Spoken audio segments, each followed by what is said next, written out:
तो आज हम यूजीसी नेट जेआरएफ दिसंबर 2024 के सेशन का एग्ज़ाम जो कि 7 जनवरी 2025 को हुआ था शिफ्ट 2 में, उसके पेपर की चर्चा करेंगे हम डिस्कशन, जो आने वाले जून 2025 के लिए बहुत ही इम्पोर्टेंट है।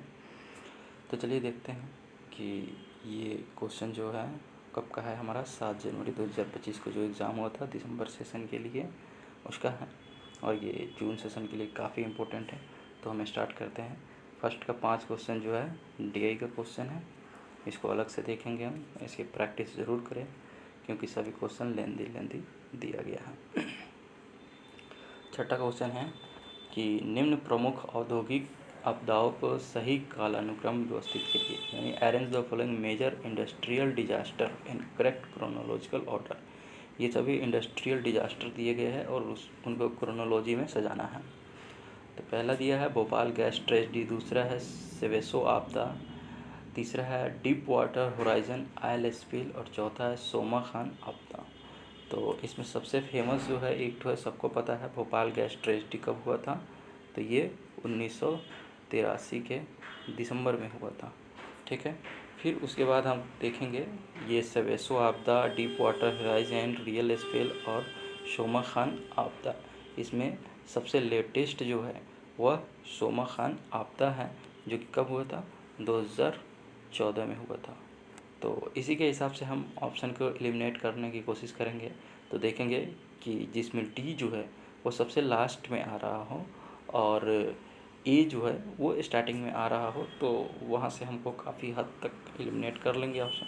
तो चलिए देखते हैं इसके ऑप्शन को।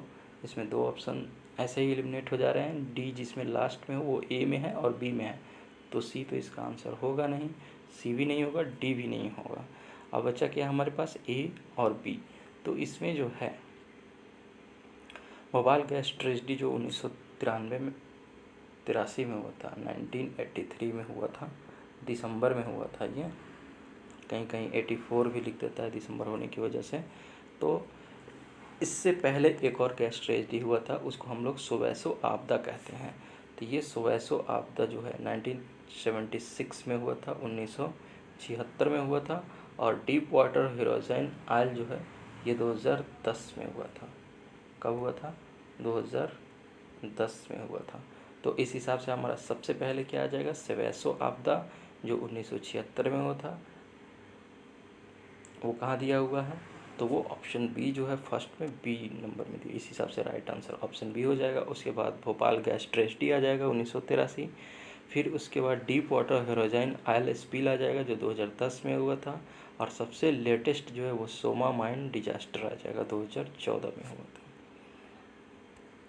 नेक्स्ट क्वेश्चन की तरफ हम लोग बढ़ेंगे। तो अगला क्वेश्चन है कि पेरिस समझौते में इस शताब्दी में भूमंडलीय ऊष्मन को भूमंडलीय औसत ताप के औद्योगिकरण पूर्व स्तरों से कितने डिग्री सेल्सियस तक सीमित रखने के लिए प्रयास करने पर जोर दिया गया है। तो ये पेरिस समझौता में जो है 1.5 डिग्री सेल्सियस तक कम करने के लिए एग्रीमेंट हुआ है। पेरिस समझौता में इस सेंचुरी शताब्दी में जो है वैश्विक तापमान वृद्धि को पूर्व औद्योगिक वैश्विक औसत तापमान से 1.5 डिग्री सेल्सियस तक सीमित करने की बात की गई है। और ये कब हुआ था, COP21 में। इस हिसाब से राइट आंसर ऑप्शन सी हो जाएगा। आगे बढ़ेंगे हम। अगला क्वेश्चन है कि ये एवरेज दिया हुआ है कि 3 व्यक्ति का एवरेज जो है 45 है, फिर ACD की औसत जो है 51 है, तो फिर यदि डी की आयु 56 है तो बी की कितना होगा। चलिए थोड़ा सा इसको बता देते हैं, हालांकि इजी है। A plus B, A plus B plus C की औसत जो है वह कितना दे रहा है, 45 दे रहा है। तो इसमें 3 करेंगे तो इसका मल्टीप्लाई 3 कर देंगे तो इस सबका सम आ जाएगा, जोड़ आ जाएगा। फिर उसके बाद जो है A plus C plus D का औसत कितना दे रहा है, 51 दे रहा है। तो इसमें 3 करेंगे आ जाएगा। और इसमें एक जो है डी का वैल्यू कितना दे रहा है, 56 दे रहा है। तो यहाँ से हम लोग क्या करेंगे, इसमें से 56 को घटा लेंगे तो हमारा वैल्यू A प्लस सी का आ जाएगा। और A प्लस सी का वैल्यू इसमें रख देंगे तो B का वैल्यू निकल जाएगा। और B ही पूछ रहा है, इस हिसाब से राइट आंसर इसका क्या आ जाएगा, आपको 38 आ जाएगा, बी नंबर।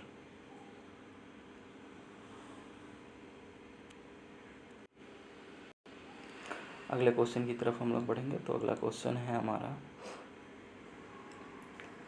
Question number 9। निम्नलिखित में से किस शहर को आधुनिक ग्रंथों में अक्सर एक आदर्श टिकाऊ शहर के रूप में संदर्भित किया जाता है? तो ये जो है आधुनिक ग्रंथ में जो है अक्सर उसे एक आदर्श टिकाऊ शहर यानी मॉडल सस्टेनेबल सिटी के रूप में उसको डिनोट किया जाता है। तो वो कौन सा शहर है? वो है कुर्टिबा शहर। वो कहाँ पड़ता है? तो ये ब्राज़ील में पड़ता है। ये कुर्टिबा सिटी जो है ये ब्राज़ील में पड़ता है। ठीक है, ये कहाँ पड़ता है? ब्राज़ील में पड़ता है, जिसे जो है आधुनिक मॉडल सस्टेनेबल सिटी कहा जाता है मॉडर्न युग में। ठीक, तो ये इसमें कुछ समझने वाली नहीं है, इसको रट्टा मार के याद रखना है। देखिए पढ़ देते हैं कि कुर्टिबा शहर ब्राज़ील को अक्सर आधुनिक ग्रंथों में एक मॉडल टिकाऊ शहर के रूप में संदर्भित करता है। ब्राज़ील के पुराना राज्य की राजधानी कुर्टिबा ही थी। आगे देखते हैं। अगला क्वेश्चन है कि संकल्पित प्रतिचयन डैश को डैश नाम से भी जाना जाता है, यानी deliberate sampling is also known as. तो किसे जाना जाता है? तो ये सप्रयोजन या गैर प्रायिकता प्रतिचयन के नाम से इसे जाना जाता है, यानी पर्पसिव या नॉन प्रोबेबिलिटी सैम्पलिंग के नाम से इसे जाना जाता है, जो कि ऑप्शन नंबर डी में हमारा दिया हुआ है। तो deliberative sampling is known as purposive और नॉन प्रोबेबिलिटी सैम्पलिंग। ठीक, जो कि ऑप्शन नंबर डी में दिया हुआ है। तो डी इज राइट आंसर हो जाएगा हमारा। देखिए संकल्पित प्रतिचयन को सप्रयोजन या गैर प्रायिकता प्रतिचयन नाम से भी जाना जाता है। सप्रयोजन प्रतिचयन में शोधकर्ता जानबूझकर विशिष्ट गुणों या विशेषताओं के आधार पर प्रतिभागियों का चयन करते हैं जिसे वे अपने नमूनों में रखना चाहते हैं। शोधकर्ता उन व्यक्तियों को चुनने के लिए अपने निर्णय का उपयोग करते हैं जो उन्हें लगता है कि उनके अध्ययन के लिए अधिक जानकारीपूर्ण महत्व होंगे। फिर अब हम लोग आगे क्वेश्चन में चलेंगे। अगला क्वेश्चन है हमारा कि एक युक्ति दोष दिया हुआ है, उसको पहचानना है। फैलेसी जो है इसमें दिया हुआ है। पहले स्टेटमेंट पढ़ेंगे। एलन लंबा है, सांवला है और सुंदर है और उसकी आंखें जो है वह नीली है। फिर बिल भी लंबा है, सांवला है और सुंदर है, इसलिए संभवतः बिल की आंखें भी नीली होगी। तो इसमें कौन सा दोष है, यानी कौन सी फैलेसी है? एक स्टेटमेंट जो कह रहा है कि एलन जो है वो लंबा है, सांवला है, सुंदर है और उसकी आंखें जो है नीली हैं, और इसी हिसाब पे कंक्लूजन निकाला जा रहा है कि बिल भी जो है वो लंबा, सांवला और सुंदर है, तो उसकी भी आंखें जो है वो नीली हो जाएगी। तो इस टाइप के वाक्य में जो है स्लिपरी नहीं वीक एनालॉजी, हाँ वीक एनालॉजी फैलेसी हो जाता है, क्योंकि ये ज़रूरी नहीं है कि उसकी भी आंखें जो है नीली ही हो जाएगी। हाँ संभवतः वो काफ़ी हद तक उसकी लंबाई, उसका कलर, उसका ब्यूटी उससे मिलता है, लेकिन ये ज़रूरी नहीं है कि उसकी आंखें भी मिल जाएगी।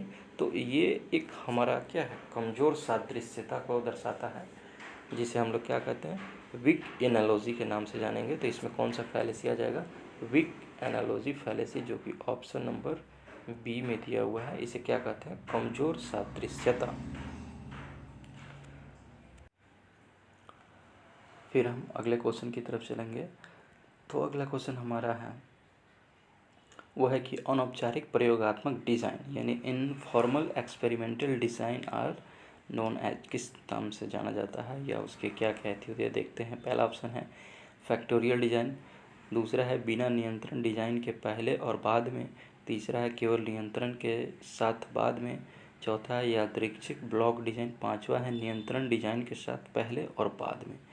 तो इसमें जो है हमको देखना है कौन सा इसका राइट आंसर हो जाएगा किसके लिए। तो इनफॉर्मल एक्सपेरिमेंटल डिज़ाइन के लिए।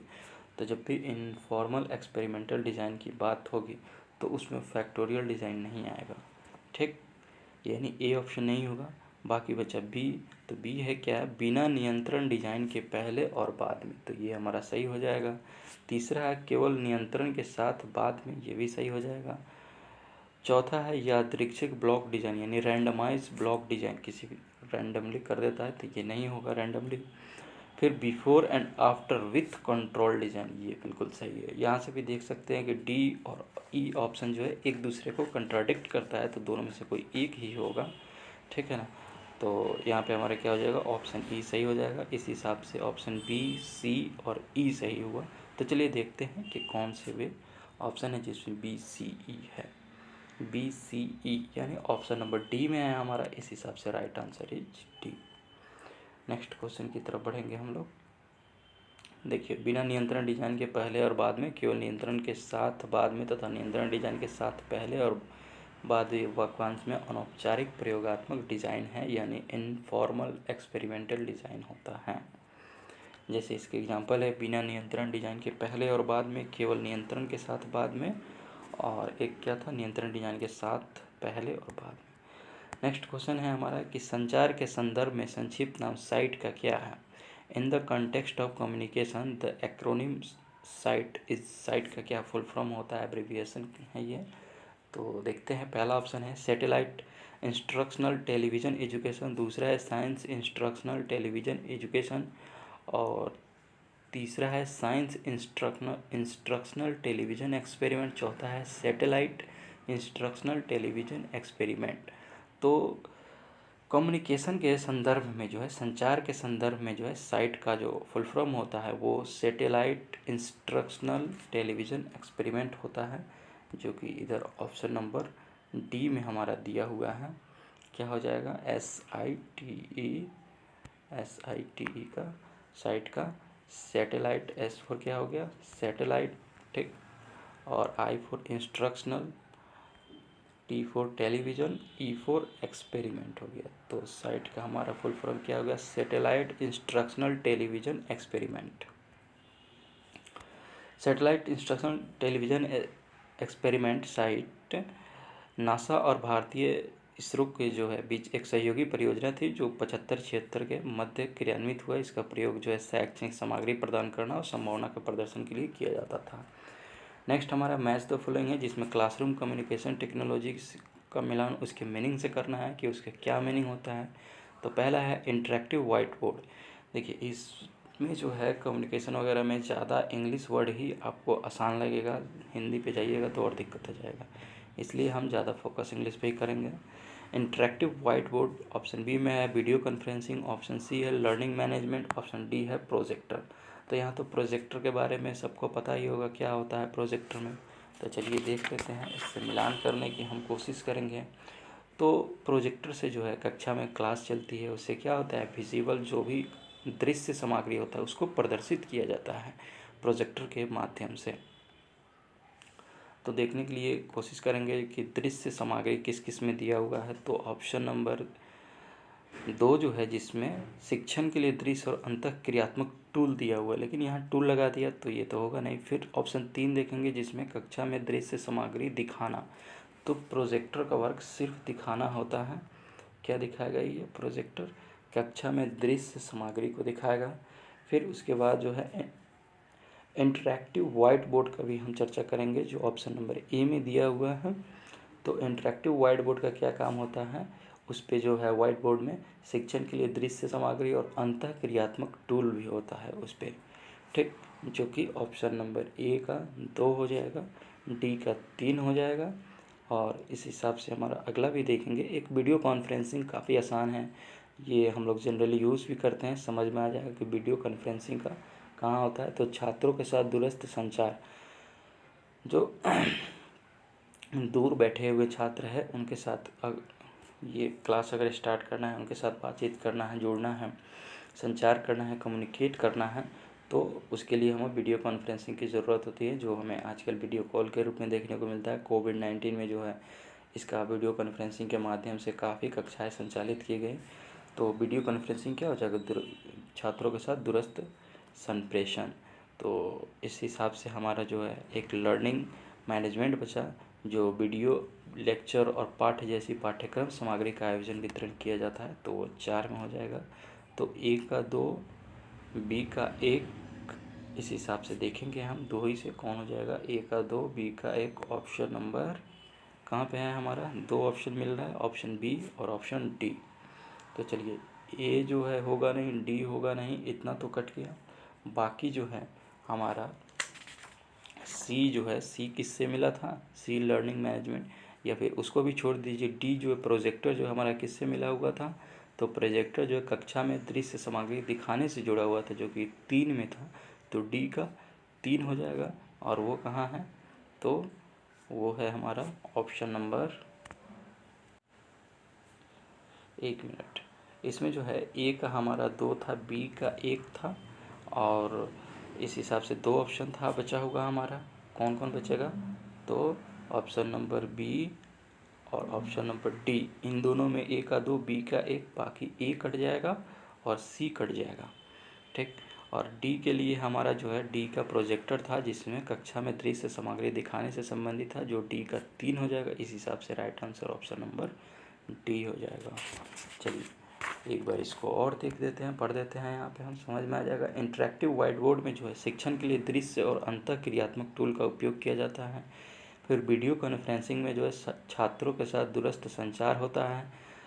अधिगम प्रबंधन प्रणाली में जो है वीडियो व्याख्यान और पाठ्य जैसी पाठ्यक्रम सामग्री का आयोजन और वितरण होता है। प्रोजेक्टर में जो कक्षा में दृश्य सामग्री प्रदर्शित करना होता है। क्वेश्चन नंबर 15 में आएंगे हम लोग। इसमें जो है प्लेटफॉर्म टर्म दिया हुआ है, उसका क्या डिस्क्रिप्शन है उसके बारे में बताना है।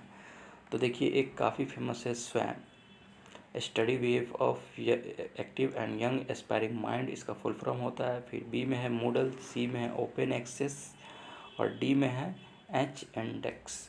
तो इसके बारे में हम चर्चा करेंगे कि इसका क्या राइट आंसर हो सकता है। तो स्वयं जो है, स्वयं ये ऑनलाइन कोर्सेज चलाता है, ऑनलाइन कोर्सेज का पार्ट है। तो ये कहाँ से हमारा रिलेटेड हो जाएगा? मुक्स से। ये जो है हमारा किससे रिलेटेड हो जाएगा? मुक्स से रिलेटेड हो जाएगा। क्यों? क्योंकि मुक्स का फुल फॉर्म ही होता है, क्या होता है?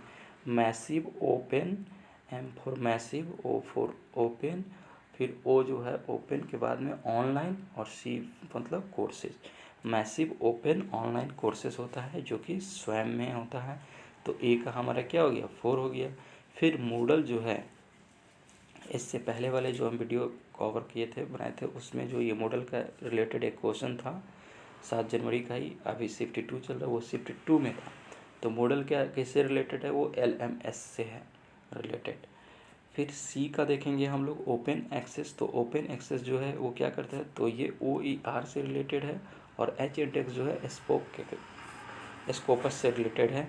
तो यहाँ हमारा ए का 4 और बी का 1 हो जाएगा, इसी से पकड़ लेंगे, ए का 4 बी का 1। तो कौन सा ऑप्शन है हमारा? Option number A. Option number A is right answer. Next question की तरफ चलेंगे हम लोग। हम अगला क्वेश्चन है कि शिक्षा के छात्रों को शिक्षा के माध्यम से जिन आचार संबंधी और नैतिक मूल्यों को अर्जित करना चाहिए, उनमें क्या क्या सम्मिलित होता है? तो पहला है देशभक्ति, दूसरा है बलिदान सैक्रिफाइस, तीसरा है बौद्धिक ओजस्विता, चौथा है समानता और पांचवा है फ्रेटर्निटी भ्रातृत्व। तो इसमें जो है छात्रों को शिक्षा के माध्यम से कौन कौन से आचार संबंधी और नैतिक मूल्यों को अर्जित करना चाहिए? तो सबसे पहले तो देशभक्ति होगा ही होगा। ठीक, तो हम ए कर लेंगे। फिर उसके बाद जो है सैक्रिफाइस जो है ये करना ही होगा, बी। सी जो है, सी में क्या करें? बौद्धिक ओजस्विता यानी इंटेलेक्चुअल विगोर, इसकी उतनी आवश्यकता नहीं है। फिर इक्वालिटी, ये तो हमारा कॉन्स्टिट्यूशनल अधिकार है, ठीक है ना, ये इक्वालिटी हो गया। फिर उसके बाद जो है फ्रेटर्निटी भ्रातृत्व, ये होना ही चाहिए। तो हम देखेंगे कि option A B D E सही है, वही होगा। किस ऑप्शन में दिया है? A B D E, A B D E, option number D में दिया हुआ है, डी इज राइट आंसर। देखिए छात्रों को शिक्षा के माध्यम से देशभक्ति, बलिदान, समानता और भ्रातृत्व, फ्रेटर्निटी जैसे आचार संबंधी और नैतिक मूल्यों को अर्जित करना चाहिए। इन मूल्यों को शिक्षा में शामिल करने से छात्रों को एक जिम्मेदार और नैतिक नागरिक बनने में मदद मिलती है, जो समाज और देश के विकास में योगदान कर सकता है। शैक्षिक ओजस्विता भी एक महत्वपूर्ण कारक है, लेकिन नैतिक मूल्य उसमें नहीं आ जाता है। इंटेलेक्चुअल विगोर जो है वो भी एक इम्पोर्टेंट फैक्टर है, लेकिन उसमें मोरालिटी की बात नहीं आती है, इसलिए वो यहाँ पे यूज़ नहीं होगा, बाकी सभी होगा। नेक्स्ट क्वेश्चन हमारा कि निम्नलिखित तर्क पर विचार करें और सही उत्तर चुनें। यहाँ पे जो है चलिए देखते हैं कि all four listed creature have wings, ठीक है ना। सभी 4 पैर वाले प्राणियों के पंख होते हैं। यहाँ पे कह रहा है कि सभी 4 पैर वाले प्राणियों के पंख होते हैं। और दूसरा है सभी मकड़ियों के ठीक 4 पैर होते हैं, इसलिए जो है सभी मकड़ियों के पंख होंगे। तो ये फैलिसी है इसको देखना है क्या इसमें एक तर्क दिया जा रहा है, तर्क दोष क्या है।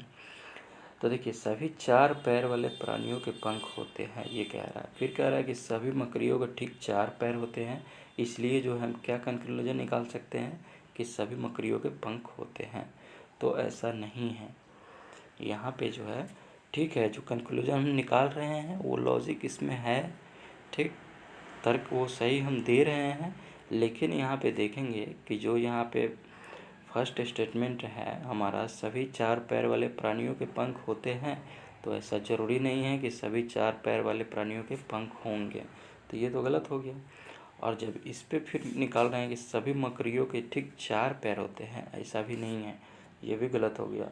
और जब दोनों स्टेटमेंट गलत है और उनसे हम जो कंक्लूजन निकाल रहे हैं तो वो कंक्लूजन हमारा सही नहीं होगा, वो रॉन्ग कंक्लूजन हो जाएगा, गलत निष्कर्ष निकल जाएगा।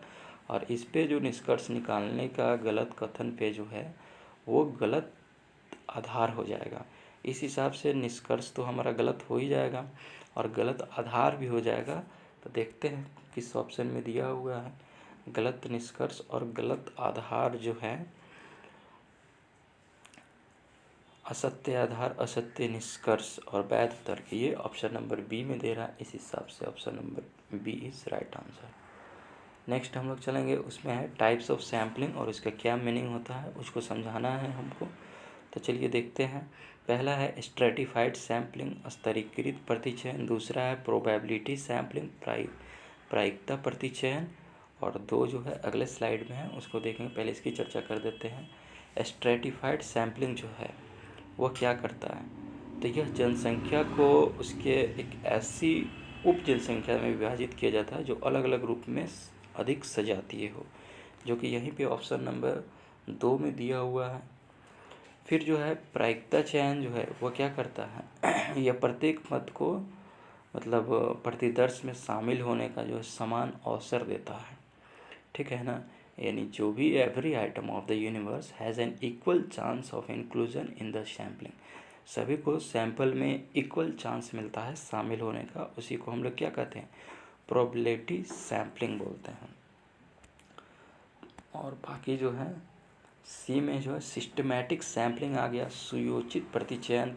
डी में जो है नॉन प्रोबेबिलिटी सैम्पलिंग, गैर प्रायिकता प्रतिचयन आ गया।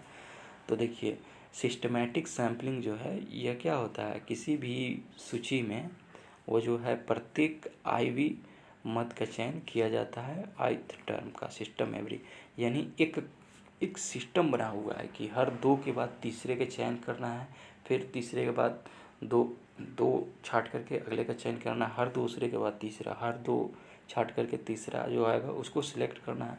तो वहाँ पे एक पैटर्न बन गया, यानी एक सिस्टम बन गया, तो उसी को हम लोग क्या कहते हैं, सिस्टमैटिक सैम्पलिंग कहते हैं।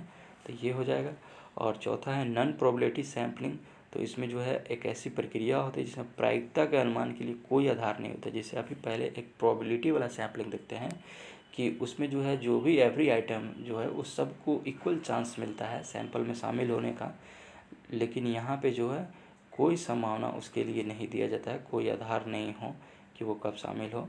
तो इस हिसाब से जो है हमारा सिस्टमैटिक सैम्पलिंग जो है ये फर्स्ट ऑप्शन में दिया हुआ है कि देखिए किसी सूची में प्रत्येक आईवी मत का चयन कीजिए, तो हमारा सी का 1 हो जाएगा।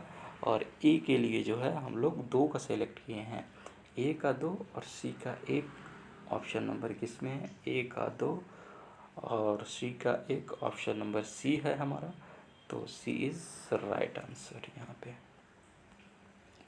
नेक्स्ट क्वेश्चन है, चलिए एक बार पढ़ देते हैं कि स्तरीकृत जो है इसको स्ट्रेटिफाइड सैम्पलिंग कहते हैं, जिसमें जनसंख्या को अनेक ऐसी उप जनसंख्या में विभाजित किया जाता है जो अलग रूप में अधिक सजाती है। फिर 2 है प्रोबेबिलिटी सैम्पलिंग यानी प्रायिकता प्रतिचयन, जिसमें समष्टि के प्रत्येक मत को प्रतिदर्श में शामिल होने का समान अवसर होता है। तीसरा है सिस्टमैटिक सैम्पलिंग, सुयोजित प्रतिचयन, किसी सूची में प्रत्येक आईवी मत का चयन कीजिए। और चौथा है नॉन प्रोबेबिलिटी सैम्पलिंग यानी गैर प्रायिकता प्रतिचयन, ऐसी प्रक्रिया जिसमें इस प्रायिकता के अनुमान के लिए कोई आधार न हो कि जनसंख्या के प्रत्येक मत को प्रतिदर्श में शामिल होने का अवसर है। अगले क्वेश्चन की तरफ चलेंगे। तो अगला क्वेश्चन है हमारा, किसी अधिगमकर्ता द्वारा किसी विषय में रुचि के विकास में निम्नलिखित में कौन सा क्रम सही है। उसके इंटरेस्ट को बताना है। Which of the following correct order in the development of interest in a subject by A learner. एक लर्नर के अपने सब्जेक्ट में इंटरेस्ट को बढ़ाने के लिए हमें किस ऑर्डर में विकास करना होगा उसको देखना है। देखिए पहला कह रहा है कि सुविकसित व्यक्तिगत रुचि, वेल डेवलप्ड पर्सनल इंटरेस्ट। दूसरा है स्थितिजन्य रुचि, प्रेरित हुई। उसके बाद जो है तीसरा है वह इमर्जिंग पर्सनल इंटरेस्ट। चौथा है स्थितिजन्य रुचि को बनाए रखना। तो इसमें हमें सबसे पहले जो है वो क्या करना होगा, स्थितिजन्य रुचि प्रेरित करना होगा। इंड्यूस जो है सिचुएशनल इंटरेस्ट हमको देना होगा, ठीक। उसके बाद जो है उस स्थितिजन्य रुचि को बनाए रखना होगा। एक ऐसा हम माहौल स्थिति क्रिएट कर देंगे, कंडीशन बना देंगे कि वो उसमें इंटरेस्ट लाने के लिए मजबूर हो जाए, ठीक है ना। और फिर जब वो इंटरेस्ट उसमें लाना शुरू करे तो उस इंटरेस्ट को, उस कंडीशन को वैसे ही बनाए रखेंगे ताकि कुछ समय तक वो टिके, ठीक। तो ये कहाँ दिया हुआ है, रुचि को बनाए रखेंगे स्थितिजन, तो वो ये ऑप्शन नंबर डी में दिया हुआ है। डी जो है 2 नंबर पे आएगा हमारा, ठीक। तो यहाँ से ऑप्शन हम एक छांट सकते हैं कि ऑप्शन सी तो होगा नहीं, ठीक। बाकी बचा हमारा तीसरा नंबर पे आएगा उभरती हुई व्यक्तिगत रुचि, और उसकी जो है पर्सनल उभरती हुई व्यक्तिगत रुचि, इमर्जिंग पर्सनल इंटरेस्ट को डेवलप करेंगे। और लास्ट में जो सुविकसित व्यक्तिगत रुचि हो जाएगी, वेल डेवलप पर्सनल इंटरेस्ट हो जाएगा। तो लास्ट में हमारा ए आ जाएगा। तो वो कहाँ दिया हुआ है, ऑप्शन नंबर डी में दिया हुआ है। D is right answer. यहाँ आप एक ये भी कर सकते हैं देख करके कि सबसे लास्ट में जो है क्या आ जाएगा, वेल डेवलप पर्सनल इंटरेस्ट आ जाएगा सभी, वहाँ से भी 2 ऑप्शन छट जाता, हो जाता। चलिए अगला क्वेश्चन है कि when was the national e governance plan NECP started in India. Bharat में राष्ट्रीय ई शासन कब आरंभ किया गया था। तो ये जो है 2006 में भारत में ई गवर्नेंस योजना की शुरुआत की गई थी, ठीक। ये कहाँ पे दिया हुआ है, ऑप्शन नंबर सी में दिया हुआ है। E governance, national e governance जो है, नेशनल ई गवर्नेंस, ये 2006 में शुरू किया गया था भारत में। देखिए 2006 में शुरू किया गया था। UGC भारत के शिक्षा मंत्रालय और शिक्षा विभाग का एक वैधानिक निकाय है। इसके 56वें स्थापना, ये उसके बारे में देना। चलिए आगे देखते हैं। निम्नलिखित में कौन सा सही है। पहला कथन है कि UGC नियम बनाता है और शिक्षा के न्यूनतम मानक तय करता है। दूसरा है NAC गुणवत्ता और मान्यता सुनिश्चित करता है। चौथा है तीसरा है HEFA शिक्षा, उच्च शिक्षा संस्थानों को अनुदान सहायता प्रदान करता है। और चौथा NIRF भारतीय संस्थानों को रैंक देता है। तो इसमें जो है कुछ चीज़ें वो आपको पता ही होगा कि UGC जो है वो नियम बनाता है और शिक्षा के न्यूनतम मिनिमम स्टैंडर्ड को वो डिसाइड करता है कि क्या होगा। हम लोग नेट का एग्ज़ाम दे रहे हैं, उसमें असिस्टेंट प्रोफेसर के लिए मिनिमम क्वालिफ़िकेशन क्या होना चाहिए, PG हो और प्लस नेट क्वालिफाई हो। ये डिसाइड कौन किया है, ये UGC ही किया है, ठीक। तो ये तो सही बात है, ये जो कह रहा है ऑप्शन नंबर ए में। बी में जो है NAC क्या करता है, यह क्वालिटी एंड एक्रीडिटेशन को इंश्योर करता है, ठीक। तो NAC कॉलेज या यूनिवर्सिटी का ग्रेड मिलता है NAC से, ठीक है। तो वो NAC से क्या होता है, ग्रेड मिलता है। आप अपने कॉलेज या यूनिवर्सिटी पे देखिएगा और लिखा होगा NAC grade B+, NAC grade A+, NAC grade A++, NAC grade C भी होता है। और HEFA का यहाँ कोई रोल नहीं है, ये गलत हो जाएगा, ठीक। और डी नंबर जो है NIRF रैंकिंग जो दिया हुआ है, national institute of ranking framework होता है और इससे रैंक दिया जाता है कि वर्ल्ड में इंडिया में जो है JNU इस बार टॉप नंबर 1 पे रहा है, DU सेकेंड पे रहा है, BHU 3 पे रहा है, जामिया 4 पे रहा है। तो कभी कभी क्या होता है, ये ऊपर नीचे होते रहता है। ये कौन डिसाइड करता है, तो NIRF करता है। तो इस हिसाब से हमारा ABD हो जाएगा सही, जो कि ऑप्शन नंबर सी में दिया हुआ है। और यहाँ पे NAC का क्या फुल फॉर्म होगा आप लोग कमेंट करके ज़रूर बताइए, काफ़ी इंपॉर्टेंट है हमारे एग्ज़ाम के लिए। नेक्स्ट क्वेश्चन है कि WIMAX का क्या मतलब होता है। यहाँ पे इसका फुल फॉर्म बताना है, WIMAX WIMAX। तो देखिए पहला ऑप्शन दिया है world wide interoperability for microwave access. B में है web interoperability for microwave access, C में है world wide interoperability for multimedia access, D में है world wide interoperability for multimedia access. तो यहाँ पे कुछ समझना नहीं है, इसको रट्टा मार लेना है कि वाईमैक्स का जो मतलब है वो फुल फॉर्म क्या होता है, world wide interoperability for microwave access. ठीक, जो कि कहाँ दिया हुआ है, ऑप्शन नंबर ए में दिया हुआ है, ए इज़ राइट आंसर हो जाएगा।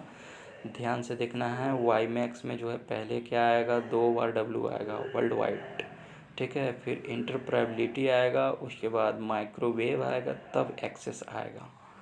ठीक, तो इससे कंफ्यूज नहीं होना है, वाईमैक्स का full form world wide interoperability for microwave access होगा। नेक्स्ट क्वेश्चन की तरफ चलेंगे हम लोग। अगला क्वेश्चन है कि इंस्टीट्यूशन है और उससे रिलेटेड जो है हमको जोड़ना है, वो क्या होगा। तो देखते हैं, पहला है नालंदा यूनिवर्सिटी, दूसरा है तक्षशिला, तीसरा है विक्रमशिला और चौथा है नागार्जुन विद्यापीठ। और इधर दिया हुआ है चाणक्य, प्रवेश परीक्षा से दाखला, सुसज्जित पुस्तकालय केवल बौद्ध सन्यासियों के लिए। तो यहाँ जो है नालंदा विश्वविद्यालय जो है उसमें काफ़ी हार्ड प्रवेश परीक्षा लिया जाता था और प्रवेश परीक्षा पास करने के बाद ही उसमें प्रवेश मिलता था, एडमिशन मिलता था। तो नालंदा के लिए 2 हो जाएगा। फिर उसके बाद चाणक्य बहुत फेमस है, वो किस में पढ़ा हुआ है, तो वो तक्षशिला विश्वविद्यालय में पढ़ा हुआ है, ये पता होना चाहिए, तो इसका 2 हो जाएगा। फिर विक्रमशिला विश्वविद्यालय कहाँ पे है, इसको मतलब कहाँ पे था वो बताइएगा, और बौद्ध धर्म के लिए फेमस है। ये विक्रमशिला क्या हो जाएगा, केवल बौद्ध सन्यासियों के लिए था। यहाँ पे अगर जो बिहार से जुड़े हुए लोग हैं वो विक्रमशिला के बारे में तो ज़रूर ही जानते होंगे, कमेंट करके बताएं कि किस जिले में अवस्थित है ये विक्रमशिला। ऑप्शन नंबर 4 है नागार्जुन विद्यापीठ, तो ये जो है सुसज्जित इसमें एक पुस्तकालय था, ये डी में हो जाएगा। तो हमारा ऑप्शन ए का 2, बी का 1, सी का 4। देखते हैं किस ऑप्शन में दिया हुआ है, ए का 2, बी का 1, सी का 4। ए का 2, बी का 1 और सी का 4 ऑप्शन नंबर डी में दिया हुआ है, इस हिसाब से right answer option number D हो जाएगा। अगले क्वेश्चन की तरफ हम लोग चलेंगे। तो अगला क्वेश्चन है हमारा कि कंप्यूटर नेटवर्किंग के संदर्भ में संक्षिप्त नाम MVNO, यहाँ भी फुल फॉर्म पूछ लिया, देखिए शिफ्ट में 2 आ गया कि MVNO का फुल फॉर्म क्या होता है। चलिए पढ़ते हैं, mobile virtual network operator, multimedia virtual network operation, multimedia voice noise operation, multimedia voice noise operator. और ये किस संदर्भ में पूछ रहा है, तो कंप्यूटर नेटवर्किंग के संदर्भ में पूछ रहा है। तो सबसे पहले इसमें नेटवर्क तो होगा ही होगा, जब नेटवर्किंग के संदर्भ में पूछ रहा है तो नेटवर्क होगा। इस हिसाब से हम लोग 2 ऑप्शन छांट देंगे, ऑप्शन सी होगा नहीं, ऑप्शन डी होगा नहीं। अब बच्चा ए और बी। अब कंप्यूटर नेटवर्किंग की बात हो रही है, तो कंप्यूटर नेटवर्किंग के लिए क्या होगा, ये मोबाइल वर्चुअल नेटवर्क ऑपरेटर इसका राइट आंसर हो जाएगा। ठीक है, जो कि ऑप्शन नंबर ए में दिया हुआ है, MVNO का full form mobile virtual network operator. Next question देखेंगे, क्वेश्चन 25 है हमारा कि मनोवैज्ञानिक अवरोध कक्ष संप्रेषण को किस प्रकार से प्रभावित करता है। How can psychological barrier affect classroom communication. तो वे आपसी समझ को सुकर बनाते हैं, यानी फैसिलिटेट म्यूचुअल अंडरस्टैंडिंग। फिर है वे संदेश के अर्थ की व्याख्या में पूर्वाग्रह पैदा करते हैं, वे संदेश को और स्पष्ट करते हैं, वे मिथ्याबोध को दूर करते हैं। तो यहाँ पे जो है हमारा राइट आंसर जो हो जाएगा बी नंबर हो जाएगा, वे संदेश के अर्थ की व्याख्या को पूर्वाग्रह पैदा करते हैं। कि अगर हमारे माइंड में किसी तरह का साइकोलॉजिकल बैरियर है तो वे जो है, जो भी क्लास में हमको मैसेज मिलेगा उसका जो व्याख्या जो है, उसका इंटरप्रिटेशन जो है, उसके माइंड में जैसा साइकोलॉजिकल बैरियर बैठा रहेगा उसी हिसाब से वो सोचेगा, तो वो गलत इंटरप्रेट कर लेगा। ठीक, तो ये एक अवरोध माना जाता है, ये एक मनोवैज्ञानिक अवरोध हो जाता है। तो इस हिसाब से हमारा right answer option number B हो जाएगा। मनोवैज्ञानिक अवरोध कक्ष संप्रेषण के प्रभावित कर सकता है कि कक्षा में टीचर कुछ और समझाना चाह रहा है, लेकिन बच्चे के माइंड में जैसा मनोवैज्ञानिक अवरोध बैठा हुआ है वो उस हिसाब से उसको गलत समझ ले रहा है। देखिए, जैसे मनोवैज्ञानिक अवरोध कक्ष संप्रेषण को संदेश के अर्थ की व्याख्या में पूर्वाग्रह पैदा करके प्रभावित कर सकता है, और इससे जो है छात्र और शिक्षक को संदेश को समझने और व्याख्या करने के तरीक़ों को प्रभावित कर सकता है। और वो अवरोध क्या क्या हो सकते हैं, गलतफहमी रहना, पूर्वाग्रह रहना, भावनात्मक प्रतिक्रिया, रक्षात्मक और सीमित बोध।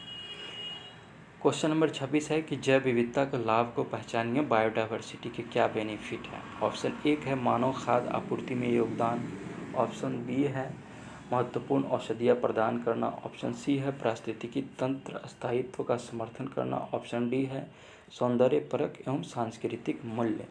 तो चलिए इसमें देखते हैं क्या क्या हो सकता है।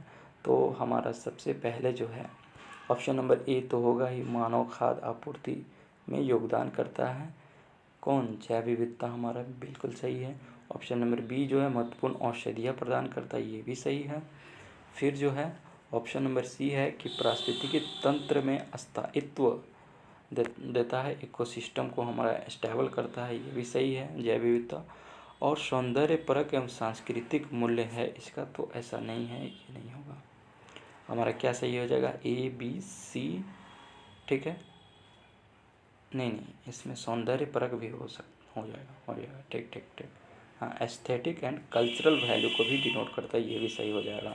तो हमारा चारों का चारों ऑप्शन यहाँ सही है। देखते हैं किसमें चारों दिया हुआ है, तो वो ऑप्शन नंबर डी में दिया हुआ है, ए बी सी डी। इस हिसाब से option number D is right answer. Next question की तरफ बढ़ेंगे, चलिए इसको पढ़ देते हैं कि जैव विविधता से तात्पर्य किसी पारिस्थितिकी तंत्र में मौजूद अलग अलग जीवित चीज़ें हैं, इसमें अलग अलग पौधे और जानवर भी शामिल हैं। इसके प्रमुख लाभों में मानव खाद्य आपूर्ति में योगदान, महत्वपूर्ण दवाइयाँ उपलब्ध कराना, पारिस्थितिकी तंत्र स्थिरता का समर्थन करना तथा सौंदर्य बोध व सांस्कृतिक मूल्य इत्यादि आते हैं जैव विविधता के लाभ में। नेक्स्ट क्वेश्चन है हमारा कि कंप्यूटर सिक्योरिटी और उसका क्या डिस्क्रिप्शन है, उससे रिलेटेड है। पढ़ते हैं। पहला है एप्स ड्रॉपिंग, छिप कर दूसरों की बात को करना। दूसरा है स्नूपिंग यानी ताक झाँक करना। तीसरा है ग्रे हैट हैकर। चौथा है ट्रोजन। तो चलिए यहाँ पे देखते हैं क्या इसका हो सकता है। पहला जो एप ड्रेप वॉशिंग है, जिसमें छुप कर दूसरे से बात करना की बात की जा रही है, तो देखते हैं उसका क्या हो सकता है। एक वैध सॉफ्टवेयर तो होगा नहीं। मात्र आमोद प्रमोद के लिए प्रणाली को है, ये भी नहीं होगा। गुप्त प्रग्रहण की प्रक्रिया, सोचिए। फिर जो है इसमें जो अगला है कि अप्राधिकृत तात्क्षणिक अंतरोधन, अनऑथोराइज इंस्टेंशियस इंजेक्शन। तो छुप करके दूसरों की बात सुनना, उसको हम लोग क्या कहते हैं? अप्राधिकृत तात्क्षणिक अंतरोधन कहते हैं। तो पहला का हमारा कहाँ पे हो जाएगा? पहला का हमारा ऑप्शन नंबर 4 में हो जाएगा। फिर उसका है ताक झाँक करना यानी स्नूपिंग इसको बोलते हैं। यह क्या करेंगे? गुप्त प्रग्रहण की एक प्रक्रिया होता है। गुप्त प्रग्रहण की एक प्रक्रिया होता है जो कि 3 नंबर में दिया हुआ है। और एक ग्रे हैट हैकर है, तो ये क्या है जाएगा? मात्र आमोद प्रमोद के लिए प्रणाली को हैक करना। ये हैकर है तो हैक करने का ही काम करेगा, तो यहाँ हैक से भी आप समझ सकते हैं, पकड़ सकते हैं इसको। सी का 2 हो जाएगा। और डी में जो ट्रोजन दिया हुआ है वो एक सॉफ्टवेयर होता है, एक वैध सॉफ्टवेयर होता है, ऐसा प्रतीत होता है। तो ये ट्रोजन कहाँ पे? यहाँ स्क्रीन छुप गया है, ये ऑप्शन नंबर ए में जाएगा।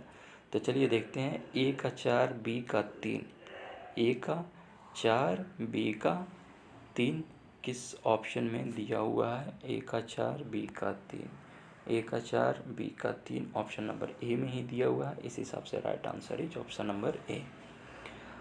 अगले क्वेश्चन की तरफ हम लोग बढ़ेंगे। तो अगला क्वेश्चन है हमारा कि जब विद्यार्थियों को कक्षा में कठिनाइयाँ होती है तो शिक्षक को क्या नहीं करना चाहिए? उन्हें कक्षा में उत्तर देने का बार बार अवसर देना चाहिए, कार्य को अधिक सरल बनाए बिना काम कर देना चाहिए, भविष्य पर और विफलता की समस्याओं पर जोर देना चाहिए, कुछ उपयोगी अधिगम रणनीतियों की शिक्षा देनी चाहिए। तो देखिए, जब विद्यार्थी को जो कक्षा में जो बहुत तरह की कठिनाइयाँ आ रही है तो शिक्षक को क्या नहीं करना चाहिए, क्या करना चाहिए वाली बात नहीं है, क्या यहाँ पे नहीं, यही ध्यान देना है। हम लोग जो है नहीं छोड़ देते हैं, बाकी पढ़ लेते हैं और नहीं पूछ रहा है वो छोड़ देते हैं। तो देखिए, उन्हें कक्षा में उत्तर देने का बार बार अवसर देना चाहिए। बिल्कुल सही है। जब बच्चा जो है सवाल नहीं जवाब नहीं दे पा रहा है तो उसको एक और अवसर देंगे कि चलो अगली बार तुम याद करके आना, फिर अगली बार जवाब देना। कार्य को अधिक सरल बनाए बिना काम कर देना, ठीक है ना। तो ये अधिक सरल बनाए, चलो इसको छोड़ देते हैं। ऑप्शन नंबर सी है कि भविष्य पर और विफलता की समस्याओं पर जोर देना। भविष्य पर कि तुम्हारा भविष्य खराब हो जाएगा, तुम जवाब नहीं दे रहे हो, क्लास में आगे चलकर क्या करोगे, कुछ नहीं करोगे, फेल हो जाओगे, तो इस पर जोर देंगे जी। तब तो उसको और बच्चा का माइंड डिप्रेस हो जाएगा, उसको और समस्या उत्पन्न हो जाएगी। ये तो नहीं होगा, गलत होगा। ऑप्शन नंबर डी है कुछ उपयोगी अधिगम रणनीतियाँ की शिक्षा देना, ये तो सही है। तो हमें इसमें नहीं ही पूछ रहा है, तो option number C is right answer हो जाएगा। चलिए अगला क्वेश्चन देखते हैं। अगला क्वेश्चन है हमारा कि निम्नलिखित में कौन सी संदर्भ शैली नहीं है, रेफरेंसिंग स्टाइल कौन सा नहीं है। पहला ऑप्शन है हार्वर्ड रेफरेंसिंग स्टाइल, दूसरा है ऑक्सफोर्ड रेफरेंसिंग स्टाइल, तीसरा है कैम्ब्रिज रेफरेंसिंग स्टाइल, चौथा है न्यूयॉर्क रेफरेंसिंग स्टाइल, पांचवा है वैनक्यूवर रेफरेंसिंग स्टाइल। तो इसमें कौन सा संदर्भ शैली रेफरेंसिंग स्टाइल नहीं है उसको बताना है। यहाँ पे क्वेश्चन देख लीजिए कि जो नहीं है वो पूछा जा रहा है, कौन सा नहीं है, शैली नहीं है। ठीक, तो हमको यहाँ पे देखना है कि कौन सा नहीं है। तो वो जो है हमारा कैम्ब्रिज और न्यूयॉर्क रेफरेंस स्टाइल जो दिया जा रहा है वो नहीं है, बाकी सभी हैं। तो क्या हो जाएगा, हार्वर्ड रेफरेंसिंग स्टाइल होता है, और बी जो है ऑक्सफोर्ड रेफरेंसिंग स्टाइल होता है, लेकिन कैम्ब्रिज रेफरेंसिंग स्टाइल नहीं होता है, और न्यूयॉर्क रेफरेंसिंग स्टाइल नहीं होता है, और एक वैनक्यूवर रेफरेंसिंग स्टाइल होता है। ये आपको रिसर्च मेथोडोलॉजी का क्वेश्चन है। जब आप नेट क्वालिफाई करके पीएचडी कीजिएगा तो वहाँ पे इसका रेफरेंस का स्टाइल बहुत ज़रूरत पड़ता है। ये तो आपको मतलब पीएचडी एडमिशन के समय ही जब प्रपोजल बनाइएगा तो वहाँ पे आपको रेफरेंस देना पड़ेगा और उसी में ये लिखना पड़ता है। तो हार्वर्ड रेफरेंसिंग स्टाइल होता है, ऑक्सफोर्ड रेफरेंसिंग स्टाइल होता है, और वैनक्यूवर रेफरेंसिंग स्टाइल होता है। बाकी दो नहीं होते। वो ऑप्शन नंबर ए में दिया हुआ है, C and D is right answer. अगले क्वेश्चन की तरफ बढ़ेंगे हम। तो वो हमारा अगला रीजनिंग का क्वेश्चन है। तो देख लीजिए, इसको बता देते हैं कि बी से डी जा रहा है, कितना ऐड हो रहा है, 2 ऐड हो रहा है। डी से जी जाएगा, देखिए बी का 2 होता है, डी का 4 होता है, जी का 7 होता है, के का 10 होता है। ठीक है, पी का उसके बाद कितना होगा, 16 हो जाएगा। ठीक है, तो ये देखिए कितना बढ़ रहा है, 2 से कितना गया, 3 गया, 1 बढ़ा। ठीक, नहीं, हाँ, 2 से 3 गया, 1 बढ़ा, 3 से 4 हुआ, फिर 5 हुआ, 6, इस तरह आगे बढ़ते जा रहा है। और इस हिसाब से हम जब देखेंगे तो हमारा क्या आ जाएगा, सी के बाद में के आ जाएगा, जो कि ऑप्शन नंबर ए में दिया हुआ है। तो के इज़ राइट आंसर हो जाएगा। अगले क्वेश्चन की तरफ बढ़ेंगे। तो अगला क्वेश्चन है हमारा कि वातावरण में वायु प्रदूषकों के विसरण व तनुकरण हेतु सर्वाधिक अनुकूल परिस्थिति की पहचान कीजिए। ठीक है, तो सर्वाधिक अनुकूल किसके लिए, वायु प्रदूषक के विसरण के लिए। विसरण क्या होता है, डिस्पर्सन यानी फैलना, व तनुकरण सर्वाधिक अनुकूल परिस्थिति क्या हो सकता है। तो वो ग्रीष्म ऋतु के गर्म धूप या उपग्रह होता है, यानी हॉट सनी समर के आफ्टरनून में, दोपहर में होता है। ठीक, इस हिसाब से राइट आंसर हमारा क्या हो जाएगा, सी।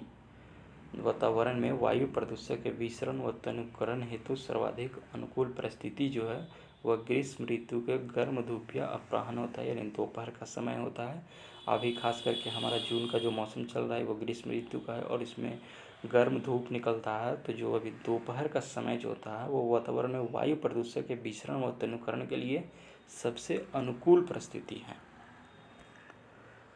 अगला क्वेश्चन है कि जैन दर्शन के अनुसार निम्न में से कौन सा अप्रत्यक्ष ज्ञान का स्वरूप नहीं है। जैन दर्शन के अनुसार निम्न में से कौन सा अप्रत्यक्ष ज्ञान का स्वरूप नहीं है। तो देखिए स्मृति जो है, ठीक है, प्रत्यगी विज्ञान ये भी है, तर्क जो है, नय जो है यहाँ पे नहीं है। इस हिसाब से right answer option number D हो जाएगा। अगला क्वेश्चन की तरफ हम लोग चलेंगे। तो अगला क्वेश्चन है हमारा, ये मैथ का क्वेश्चन है, इसको आप देख लीजिएगा।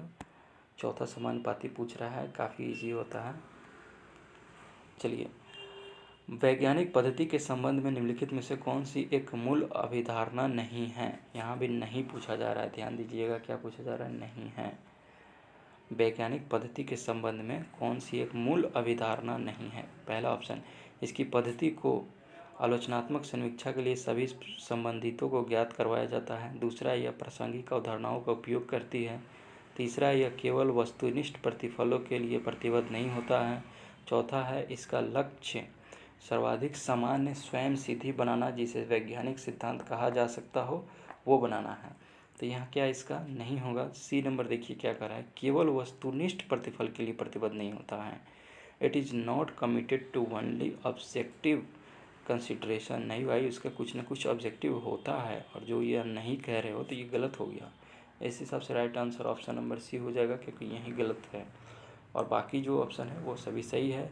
क्योंकि वैज्ञानिक पद्धति में जो है आलोचनात्मक समीक्षा के लिए सभी संबंधितों को ज्ञात करवाया जाता है, बिल्कुल सही। यह प्रासंगिक अवधारणा का उपयोग करती है, यह भी सही है। और वैज्ञानिक पद्धति का लक्ष्य जो है सर्वाधिक सामान्य स्वयं सिद्धि बनाना जिसे वैज्ञानिक संविधि कहा जा सकता है, ये होता है। तो इस हिसाब से right answer option number C हो जाएगा। अगले क्वेश्चन की तरफ बढ़ेंगे हम लोग। तो अगला क्वेश्चन है कि किसका मत है कि इंद्रिय शारीरिक अंग नहीं है अपितु अंग की विशिष्ट क्षमता है। बौद्ध का, मीमांसक का, न्यायिकों का, वेदांतिकों का। इंद्रिय शारीरिक अंग नहीं है अपितु अंग की विशिष्ट क्षमता है। तो ये मीमांसा का कहना है, ठीक है। तो राइट आंसर यहाँ बी हो जाएगा। देखिए, मीमांसा का मत है कि इंद्रिय शारीरिक अंग नहीं है अपितु अंग की विशिष्ट क्षमता है। यह दृष्टिकोण इंद्रियों के कार्यात्मक पहलू पर प्रकाश डालता है, जहाँ इंद्रियों को धारण को सक्षम करने वाली क्षमताओं या शक्तियों के रूप में देखा जा सकता है, न कि केवल शारीरिक संरचना के रूप में। इस दृष्टिकोण में इंद्रियों की अलग अलग इकाइयों के रूप में नहीं माना जाता, बल्कि संबंधित अंग की अंतर्निहित क्षमताओं के रूप में माना जाता है, जैसे कि आँखों में दृष्टि की क्षमता। आगे देखते हैं। अगला क्वेश्चन है कि नौकरी के लिए साक्षात्कारों का सामना करने और रोजगार प्राप्त करने का कौशल भाग क्या कहलाता है।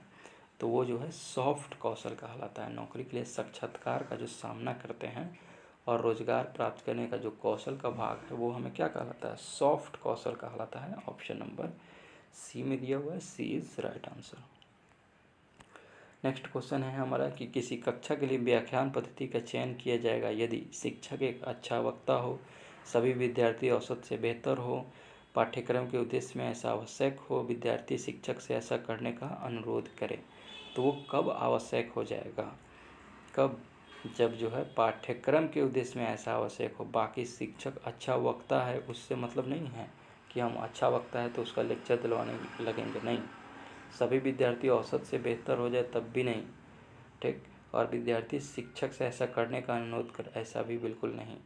लेकिन यहाँ सबसे ज़्यादा फोकस हमको क्या करना है कि अगर पाठ्यक्रम में ही हमारा दिया हुआ है कि इसको लेक्चर के माध्यम से बताना है और वो डिमांड कर रहा है कि इसको लेक्चर के व्याख्यान के माध्यम से ही समझाया जा सकता है उसी पद्धति का, तब हम उस पर यूज करेंगे। तो इस हिसाब से राइट आंसर ऑप्शन सी हो जाएगा। जो देखते हैं किस ऑप्शन में दिया हुआ है, केवल सी। ऑप्शन नंबर बी में दिया हुआ है, B is right answer. Next question है कि मान लीजिए कोई व्यक्ति नदी धारा के विपरीत दिशा में, ये एक हम बताए हुए थे इससे पहले वाले में, उस पर इसको बना लीजिएगा।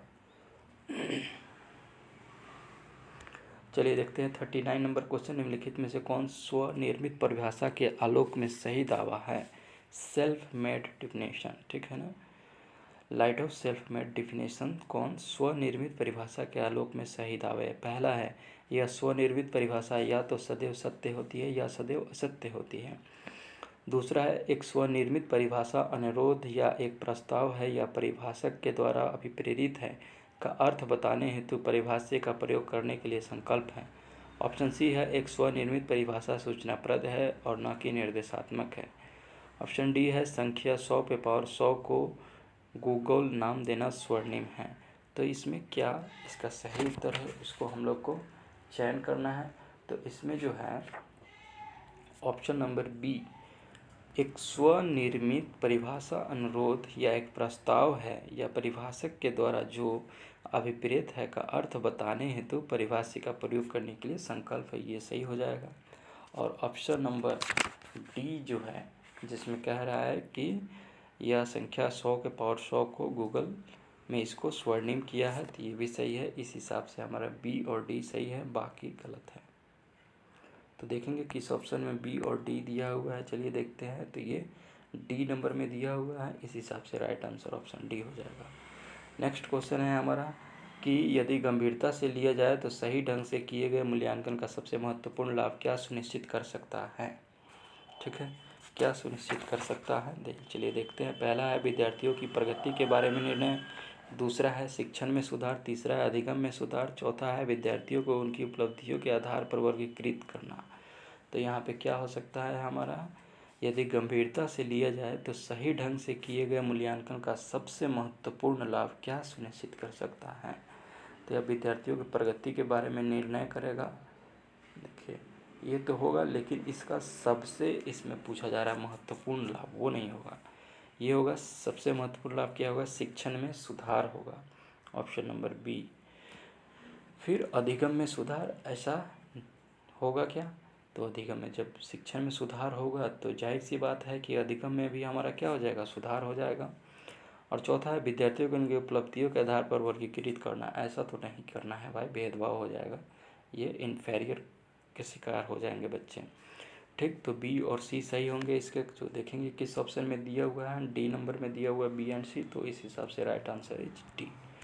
नेक्स्ट क्वेश्चन है हमारा कि Thums Up is a kind of dash communication. Thums Up ऐसे हम लोग दिखाते हैं ना अंगूठा, तो वो किस टाइप का कम्युनिकेशन है? वर्बल है, नॉन वर्बल है, ट्रांसपर्सनल है, इंट्रापर्सनल है? तो थम्सअप जो हम लोग दिखाते हैं उसमें कुछ बोलते नहीं हैं, तो वर्बल तो होगा नहीं, ठीक है।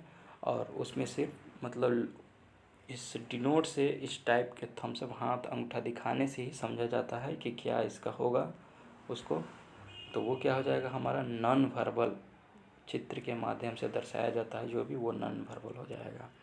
तो ये थम्सअप जो है एक नॉन वर्बल कम्युनिकेशन है। अगला देखेंगे हम लोग कि HTTPS का क्या होता है फुल फॉर्म। देखिए इसको याद कर लीजिएगा कि हाइपर टेक्स्ट ट्रांसफ़र प्रोटोकॉल इसका होता है, और एस लगा हुआ है, एस का क्या होता है? सिक्योर हो जाता है। तो देखेंगे क्या हो जाएगा इसका राइट आंसर, ए हो जाएगा। ऑप्शन नंबर ए में ही दिया हुआ है hyper text transfer protocol secure. जब भी हम लोग गूगल में कुछ खोलते हैं तो वहाँ पे देखिएगा HTTP आता है या फिर HTTPS आता है। तो जब एस वाला आ जाएगा तो वो काफ़ी सिक्योर होता है। उस वेबसाइट पे कुछ भी आप कीजिएगा आपको कोई दिक्कत नहीं होगा। ठीक, तो इसका क्या फुल फॉर्म होता है? Hyper text transfer protocol secure. Next है 43 हमारा, वो क्या कह रहा है कि प्रेस के 4 सिद्धांतों के सही क्रम में व्यवस्थित कीजिए। पहला है सोवियत थ्योरी, दूसरा है अथॉरिटेरियन थ्योरी प्राधिकारवादी सिद्धांत, तीसरा है लिबर्टेरियन थ्योरी स्वतंत्रतावादी सिद्धांत, चौथा है सोशल रिस्पॉन्सिबिलिटी थ्योरी सामाजिक दायित्व सिद्धांत। और ये प्रेस के 4 सिद्धांत दिए हुए हैं, इसके सही क्रम क्या है उस हिसाब से इसको सजाना है। तो देखिए सबसे पहले जो है प्राधिकारवादी सिद्धांत आता है, सबसे पहले प्राधिकारवादी सिद्धांत आता है जो कि ऑप्शन नंबर बी में दिया हुआ है। उसके बाद जो है स्वतंत्रतावादी सिद्धांत आता है ऑप्शन नंबर सी में। उसके बाद जो है सोवियत सिद्धांत आता है, ऑप्शन नंबर ए है ये 3 नंबर पे। और सामाजिक दायित्व सिद्धांत जो है सबसे लास्ट में आता है 4 पे। तो इसका राइट आंसर क्या हो जाएगा? BCAD। BCAD देखते हैं किस ऑप्शन में दिया। BCAD जो है वो ऑप्शन नंबर डी में दिया हुआ है। D is right answer. क्या हो जाएगा? सबसे पहले प्राधिकारवादी सिद्धांत, उसके बाद स्वतंत्रतावादी सिद्धांत, उसके बाद सोवियत सिद्धांत, और सबसे लास्ट में जो है सामाजिक दायित्व सिद्धांत आएगा। अगला क्वेश्चन है कि पर्यावरणीय शिक्षा में शामिल क्या नहीं है। ठीक, तो ये काफ़ी इजी क्वेश्चन है, बेसिक है। जलवायु परिवर्तन, समाज में आर्थिक असमानता, संसाधनों का उपभोग और पर्यावरणीय अवक्रमण यानी इन्वायरमेंटल डिग्रेडेशन, इसमें क्या शामिल नहीं है? तो जलवायु परिवर्तन तो शामिल है, बिल्कुल शामिल है। ठीक, उसके बाद सामाजिक आर्थिक असमानता, इससे जो है पर्यावरणीय शिक्षा से कोई लेना देना नहीं है। कंजम्पशन ऑफ रिसोर्स, संसाधनों का उपभोग, बिल्कुल सही है। अगर अत्यधिक उपभोग कर लेंगे तो हमारा पर्यावरण गड़बड़ हो जाएगा।